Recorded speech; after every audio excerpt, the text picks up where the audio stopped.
Here we have EASYGAMER's idea of what you really need to do 2K game. It's P1440. What we've basically got here is we've got a good place to start computer still with a 970 G1 game. But let's run through exactly what it is again. For case, we recommend the Mastercase Pro 5 from Cooler Master. It's an excellent case. We've used it in all our builds so far. It really gives you a very nice, easy to work on setup that's very neat and very customizable. For power supply, with the 970, we're still using the VS550, which is more than sufficient for this card. Then, if we look at the motherboard, we've got the Gigabyte Z170 XP SLI motherboard. This is not the cheapest motherboard in the market, but the reason why we specifically go for the Z170 chipset is you get 20 PCI Express lanes, meaning you could run a high-end graphics card and still have 4 PCI Express lanes open for either something running PCI Express through USB 3.1, or if you're running a M.2 slot SSD in there. In detail, what's on the motherboard we'll go through when we get inside the computer.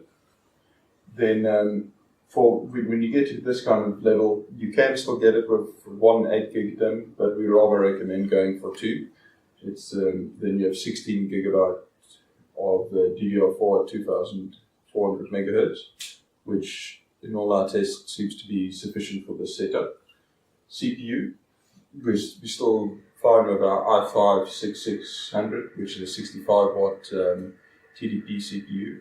Basically, your laptop i7 you're looking at a 15 watt processor, whereas this is a 65 watt. So even though it says it's an i5, it's hugely more powerful than what you would get in a laptop.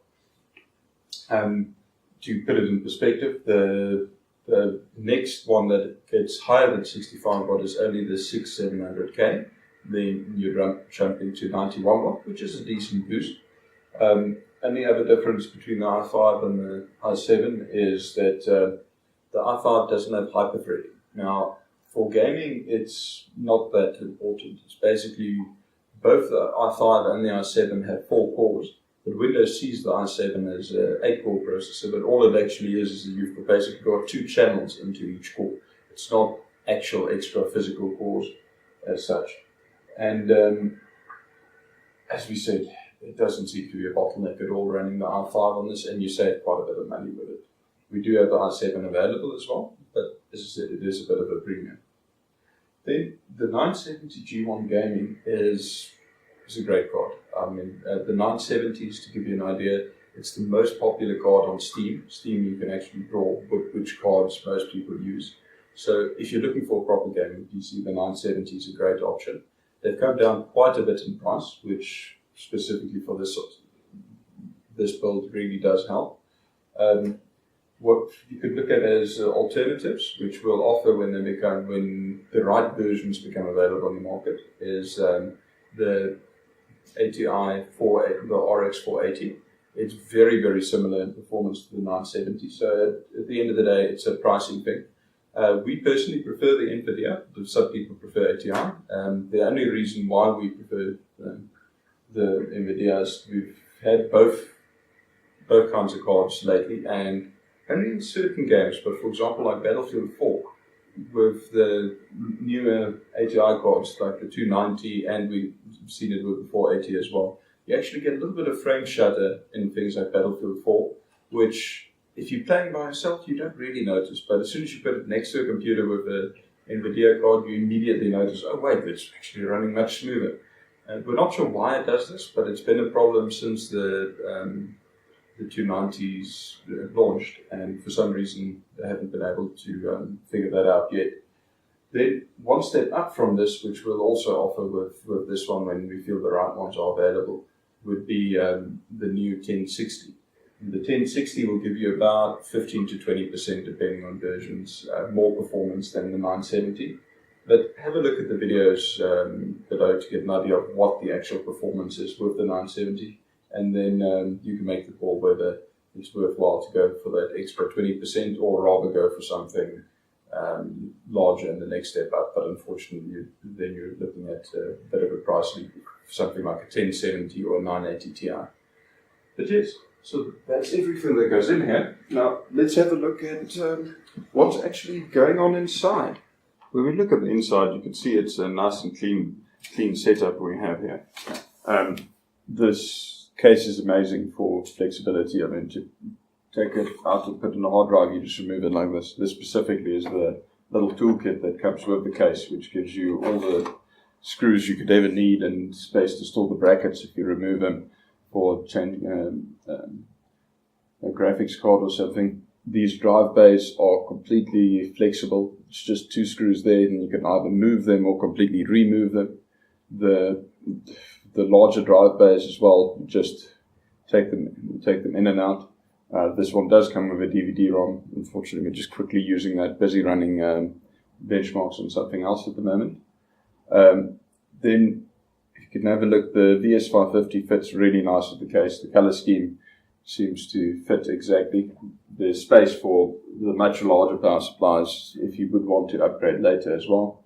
A bit hidden away here is a place where basically all the extra cables end up bundling in. You've got 2 bays here for solid state drives, which is very nice, because what we really like about them is if you want more space in front of the graphics card, you can actually move these bays to the back of the case behind the motherboard as well, which gives you a very, very, very neat setup. Alright, then onto the motherboard itself. As you can see, it really fills up the whole case with this ATX motherboard. You've got 3 PCI Express 16 slots in here.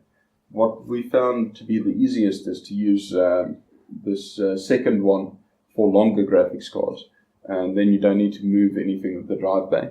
If you're looking to upgrade a power supply and go for 2 large graphics cards in SLI later on, you might have to completely remove this drive bay, as you will take both the bottom slot and the top slot, where it would normally be able to fit. But you've got 2 normal hard drive bays at the bottom here, and you've still got your SSD bays and the larger DVD-ROM bays as well. Okay, while we're on connectivity here, you do have a few PCI 1X slots if you want to add in something like a Wi-Fi card on that.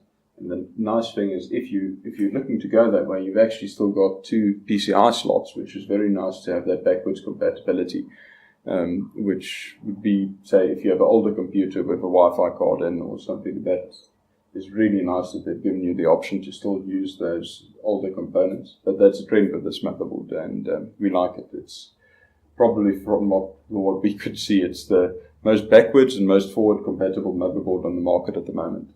It's one of Gigabyte's ultra durable series motherboards, which here at EASYGAMER we personally love them.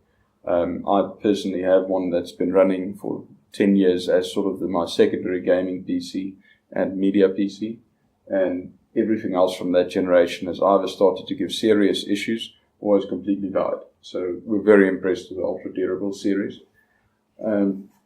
Here you can see you've got 4 slots for RAM. At the moment we've got our we've got our dual channel setup here, which is 16 gigs, so it's 8 gig, 8 gig. We'd really recommend going for 8 gig DIMMs and not 4 gig DIMMs, because if you want to upgrade to 32 gig later on, which I can tell you I've done on my computers, it helps a bit, but it's only really for the newer games. But for future compatibility, in a few years' time, you might find that you really do want to have 32 gig. Then it's a very nice thing to have the open slots for that. If you really want to get this computer to be quick, then this is an M.2 slot. The M.2 is a form factor that can take the sort of bare bones SSDs. But the nice thing is this slot actually has a 32 gigabits per second transfer speed. So you can get insane SSDs. The fastest currently on the market gives you a read speed of about 2,800 megabytes per second compared to a normal SSD of about 500. It's great, insane speeds, but unfortunately comes at a very high cost. Speaking of hard drives then, At the bottom here, you'll see the standard one, which comes with all our systems. That's a SSHD, a 1 terabyte. Now, the SSHD is basically a normal 7,200 RPM hard drive, but it's got an 8 gigabyte SSD built onto it. What this does, it just gives you quite a bit faster boot times, and if you're continuously playing certain games or running certain programs, it'll throw it onto the little SSD bit. Now, it's not quite as fast as a real SSD, even if it's on the little built-in SSD, but it does give you a significant improvement in speed compared to normal hard drives. So, if you really want to get the full use of this computer, take a SSD for a boot drive as well. It makes a huge difference. Once you're used to working on the SSD, you'll never go back to a normal drive. Something which is really nice as well, speaking of SSDs, is it's got 6 SATA free slots hidden here, but all of them are configured to be able to function as SATA Express boards as well. So it's either 6 SATA free slots or 3 SATA Express slots. And the SATA Express gives you 16 gigabit transfer speed as opposed to the normal SATA free 6.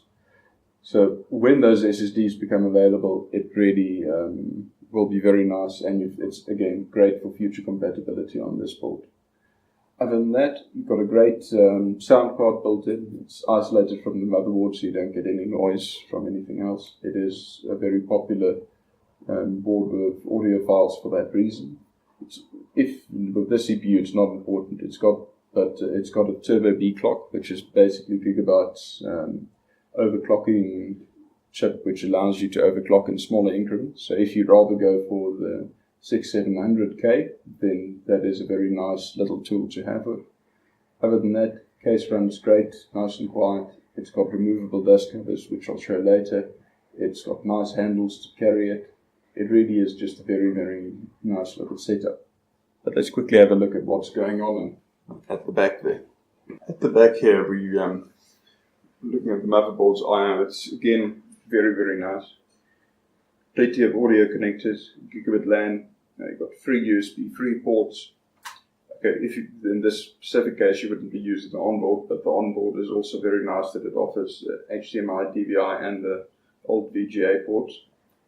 Here you've just got some regular USB 2, and you've still got a PS2 connector if you have old keyboards lying around. Again, as I said, this is a great board for backwards and forwards compatibility.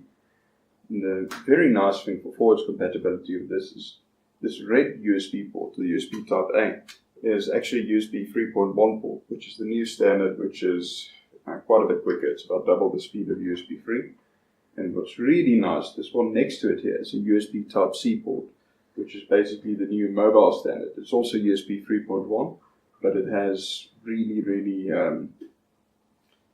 it's really nice. It's reversible. You can put a lot of power through the port. You've got good transfer speed, and it's starting to be picked up by the mobile devices that this has become sort of the new standard to replace micro USB. So again, for future compatibility, that is very, very nice. If we look at the 970G1, basically connectivity you have there, it's 2 DVI ports, HDMI, and 3 display ports. So basically, this is a very nice clean setup, as I mentioned, with the dust filters as well. It's just a case of sliding them out, cleaning them, same thing in front. Get a dust filter here, get a dust filter here. Very nice and easy to clean, keeps everything inside very clean.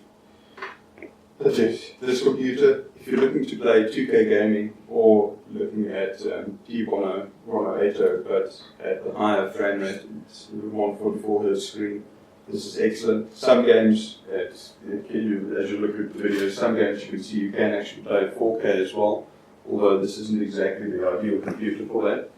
And of course 2K at higher frame rate is also doable, but not for all games.